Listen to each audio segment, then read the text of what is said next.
ExoAir fluid-applied membranes are part of a system of products that are designed as a holistic, continuous system. This application video will walk you through the installation of ExoAir 130.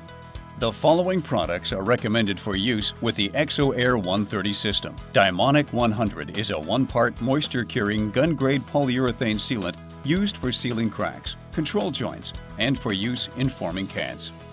ExoAir LEF is a single-component, CFC-free, all-season high-performance gun-grade polyurethane foam that performs as a thermal barrier. ExoAir Primer is specifically formulated for use with the ExoAir line of air barrier systems, ensuring compatibility with all components required to create the full assembly. It can be applied to common construction substrates using a brush or roller. ExoAir 111 and ExoAir 110 AT are composite 24 mil sheets designed for use as the membrane or as a component of an air barrier system.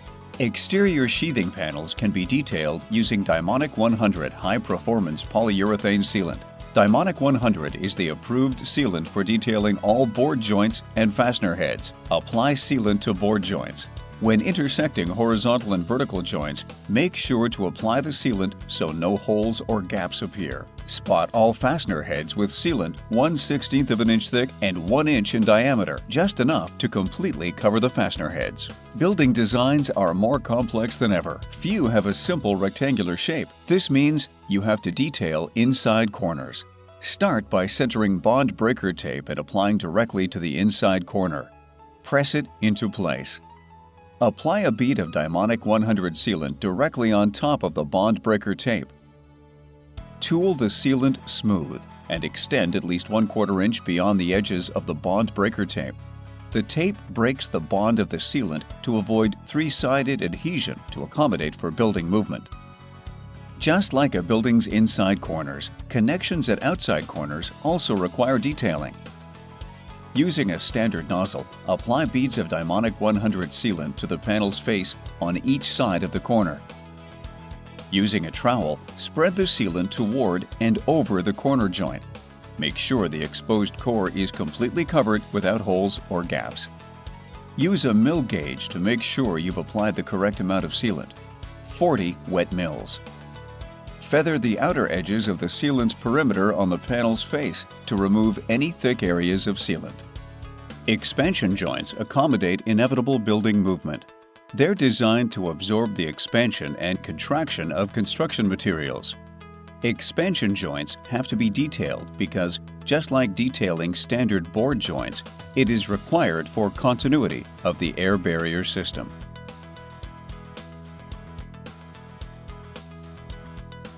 Using a standard caulk gun, apply a 1/4 inch bead of Dymonic 100, the approved sealant for detailing panels, to each side of the joint. Next, tightly press 26 gauge brake metal into the sealant, fitting over each corner of the panels. The sealant should bleed out slightly. Fasten the brake metal to the panel using the same fasteners that connected the panels to the framing.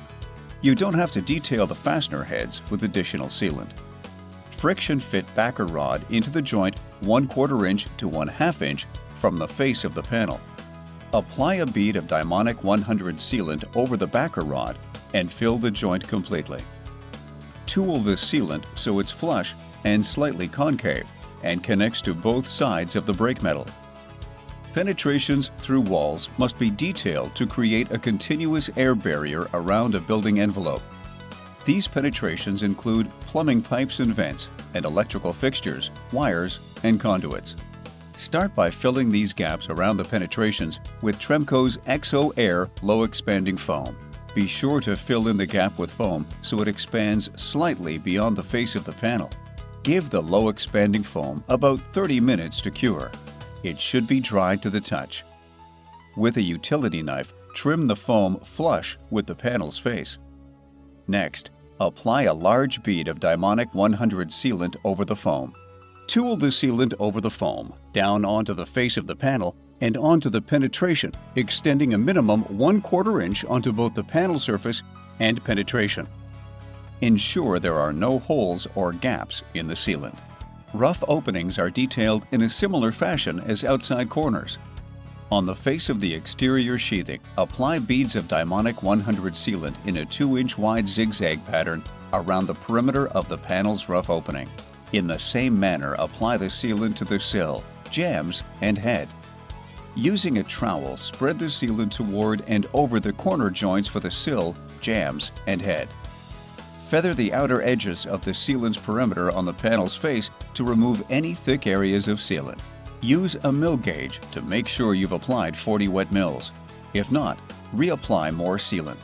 When your project includes exterior sheathing in concrete or concrete masonry units, the transition must be detailed to ensure air barrier continuity. This is achieved by properly detailing the transition. First, friction fit backer rod into the gap between substrates. It should be recessed no more than a ½ inch. Using a standard caulk gun, apply a bead of Dimonic 100 sealant onto the backer rod. Tool the bead smooth and slightly concave so it extends from the panel's edge to the adjacent substrate. Using a roller or sprayer, apply the ExoAir 130 fluid membrane to the adjacent substrate, over the sealant, and onto the face of the panel. Finish applying the ExoAir 130 fluid membrane to the remaining adjacent substrate. ExoAir 130 is applied at 80 wet mills to achieve 40 dry mills on exterior sheathing. And concrete substrates require 80 wet mills to achieve 40 dry. When it comes to properly enclosing a building envelope, transitioning from below grade to the vertical wall is equally important. Start by priming the below grade waterproofing membrane with TREINCO's epoxy primer. Roll the primer a minimum of 3 inches onto the waterproofing membrane. Insert backer rod into the gap between the panel and the below grade foundation. It should be recessed a maximum of 1/2 inch. Using a standard caulk gun, apply a bead of Dimonic 100 sealant over the backer rod and tool smooth so it extends from the panel to the below grade membrane. Roll or spray ExoAir 130 membrane onto the face of the panel over the sealant and onto the epoxy primer, a minimum of 3 inches. Detailing expansion joints with brake metal and Dimonic 100 is one option. Using ProGlaze ETA connections and Spectrum 1 is a second option.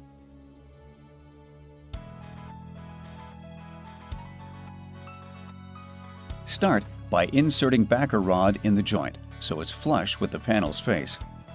Apply sufficient sealant to the edges of the SecureRock ExoAir panel. The ProGlaze ETA silicone material has a smooth and ribbed side. Center and press the ProGlaze ETA over the joint so the ribbed side makes contact with the Spectrum 1 sealant to achieve a 1-inch surface contact on both sides of the joint. Using a roller, press the ProGlaze ETA into the sealant so that the sealant slightly extends past the edges of the ETA material.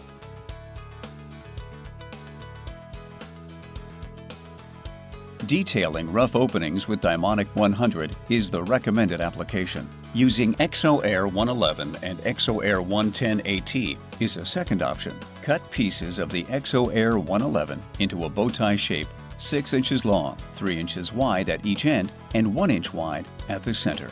Remove the release paper and apply bow ties to each corner where the jambs, sill, and head meet. Press firmly and roll into the corners and onto the face of the panel to remove air bubbles. Next, cut a strip of ExoAir 111 6 inches longer than the sill. Fold it in half and cut a 3-inch slit on each end along the fold. Remove the release liner and position half the strip on the sill while folding down the other half onto the face of the exterior sheathing. Press the inside cut edges up onto each jamb. In the same manner, cut 2 strips of ExoAir 111 6 inches longer than the height of the jambs. Fold and cut 3 inches at the ends of the strip along the fold. Next, apply it to the jambs, overlapping the material already installed on the jambs. In the same way, cut a final strip 6 inches longer than the head. Then fold and cut the edges and position the head flashing last so it's shingled over the ExoAir 111 on the jambs. Always install the ExoAir 111 material in this order to ensure proper shingling. Roll to smooth out any fish mouths or air pockets in the membrane. Apply a small detail amount of Dimonic 100 sealant to all seams and along the outer perimeter of the ExoAir 111 membrane. Using a mill gauge, make sure at least 80 wet mills of the ExoAir 130 membrane have been applied to the reinforcing mesh. For complete application instructions, including cleanup tips, alternate methods, and common industry application issues, please visit our website at www.treimcosealants.com.